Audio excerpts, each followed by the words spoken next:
ভাইয়ার সাথে তো আমার আগেও কাজ করা হয়েছে, যে আমার আগে ২টা সিনেমাতেও উনি মিউজিক ডিরেক্টর ছিল। তো আগে থেকেই আমাদের একটা বন্ধুত্বের সম্পর্ক, একটা ভাই বোনের মতো সম্পর্ক যাই বলেন সেরকম ছিল। তো আমি শুনছিলাম যে উনি কাজ করবেন, একটা সিনেমা বানাবেন। তো সেটা শুনে আগে থেকেই আমি এক্সাইটেড ছিলাম। আর এতদিন পর সিনেমা করে কেমন লাগছে? ভালো লাগছে, খুব ভালো লাগছে। নিজেকে আবার বড় পর্দায় দেখবো, মানুষ আমার কাজ দেখবে। So I am so excited. আর কাজটা একটু ভিন্ন ছিল। হ্যাঁ, এই ক্যারেক্টারটাতে গিয়ে একটা লিনিয়ার ওয়েতে যাওয়ার কোনো ওয়ে ছিল না। আ যখন নাকি আমি একদম গ্রামে, তখন টোটালি একদম গ্রামের মেয়ে, যখন নাকি আমি একদম শহরের একদম ফেমাস টপ ক্লাস ওই টাইপের একটা ক্যারেক্টার। সো ২ টাতে প্রচুর পরিমাণ ডিফারেন্স ছিল, অনেক ডাইমেনশন ছিল। সেটাকে একটা চ্যালেঞ্জ হিসেবে আমি নিয়েছি এবং চ্যালেঞ্জ আমার খুব পছন্দ। তো সেভাবেই কাজটা করে ফেলেছি আরকি। আই হোপ দর্শকের ভালো লাগবে, এটাই বড় চাওয়া। সহশিল্পী দিনার ভাই আছেন। দিনার ভাইয়ের সাথে আমার আগেও নাটকে কাজ করা হয়েছে, আগের ফিল্মেও কাজ করা হয়েছে। একটা ভালো সম্পর্ক ওনার সাথে আগে থেকেই ছিল। আমি ভয়ে ছিলাম সাইমনের সাথে কাজটা কেমন হবে। কারণ আমার আগে ২ টা কাজই গিয়ে একটু আর্ট ফিল্ম ধরানার এবং ওর কাজগুলো একটু কমার্শিয়াল ধরনের হয়। সো সেই ক্ষেত্রে দুজনের কতটুকু ম্যাচিং হবে, দুজনকে একসাথে ফুটিয়ে তুলতে পারবো কিনা। কিন্তু সব কিছুই সম্ভব হয়েছে ভাইয়ার জন্যে। ভাইয়া খুব আমাদেরকে হেল্প করেছে, আমাদের অনেক রিহার্সাল হয়েছে, আমরা এই কাজটা নিয়ে অনেকবার বসেছি। সো সব মিলিয়ে স্মুথলি কাজটা হয়েছে। বরুণ বালুচরের নিশি সে গ্রামে থাকলেও সে চঞ্চল ছিল, সে ভালোবাসতো, সে স্বপ্ন দেখতো, অন্যরকম সে।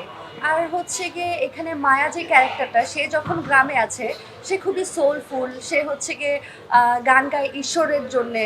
তার জীবনে এত চাওয়া পাওয়া নেই, কিন্তু অনেক কারণে চাওয়া পাওয়া করতে হয়, সেটা সে শিখে, সেটা ডিফারেন্ট গল্পের কারণে হয়। কিন্তু ২টা ক্যারেক্টার আমার কাছে প্রচণ্ড রকমের ডিফারেন্ট। নিশি এবং মায়া এক করার কোনো উপায় নেই। কমার্শিয়াল সিনেমা করার আমার ইচ্ছা আছে, কিন্তু সেটা সব কিছু ব্যাটে বলে মিললে তবেই হয়তো বা দেখা যাবে। তবে কোনো একটা জনরা ফলো করছি আমি এরকম না। আই লাভ চ্যালেঞ্জ, যেই কাজে চ্যালেঞ্জ পাই আমি সেটার দিকেই ধাবিত হতে থাকি। চ্যালেঞ্জ তো যেরকম অনেক রকমেরই হতে পারে, যেটা আমি আমাকে ভাঙার সুযোগ পাবো।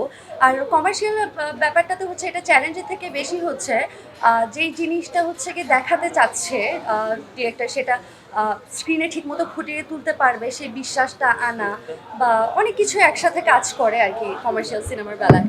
সো আই হোপ শীঘ্রই হয়তো বা দেখা যাবে।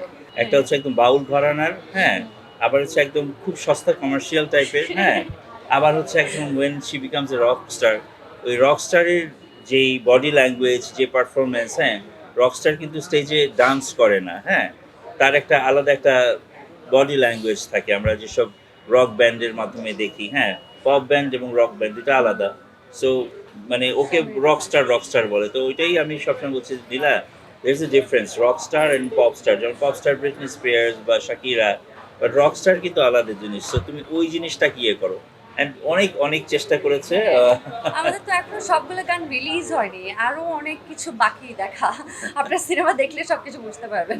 মিউজিক এবং স্টোরি এটা একদম দুইটা ওতপ্রোতভাবে জড়িত। আমরা অনেক সময় ছবিতে দেখি যে খুব অপ্রয়োজনে গান চলে আসে, একটা আইটেম সং চলে আসলো প্রয়োজন ছাড়াই, অথবা যে কোনো একটা রোমান্টিক গান চলে আসলো, হ্যাঁ, কিন্তু এই ছবির একদম শুরু থেকে শেষ পর্যন্ত গল্প বলাটাই হয়েছে মিউজিকের মাধ্যমে।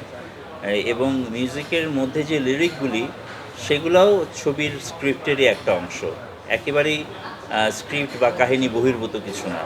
সো যে কোনো নতুন জিনিসই কিন্তু গ্রহণ করতে একটু সময় লাগে, এটাই খুবই স্বাভাবিক। সেটা ফ্যাশনের ক্ষেত্রে, ফুডের ক্ষেত্রে, বা সিনেমার ক্ষেত্রে, বা যেটাই হোক। তো যেটা একটা ধারা চলে, মানুষ ওই ধারাতে চলতে বা ওই ধারার জিনিস সৃষ্টি করতে একটা কমফোর্টেবল ফিল করে, একটা সেফ জোনে থাকতে পছন্দ করে।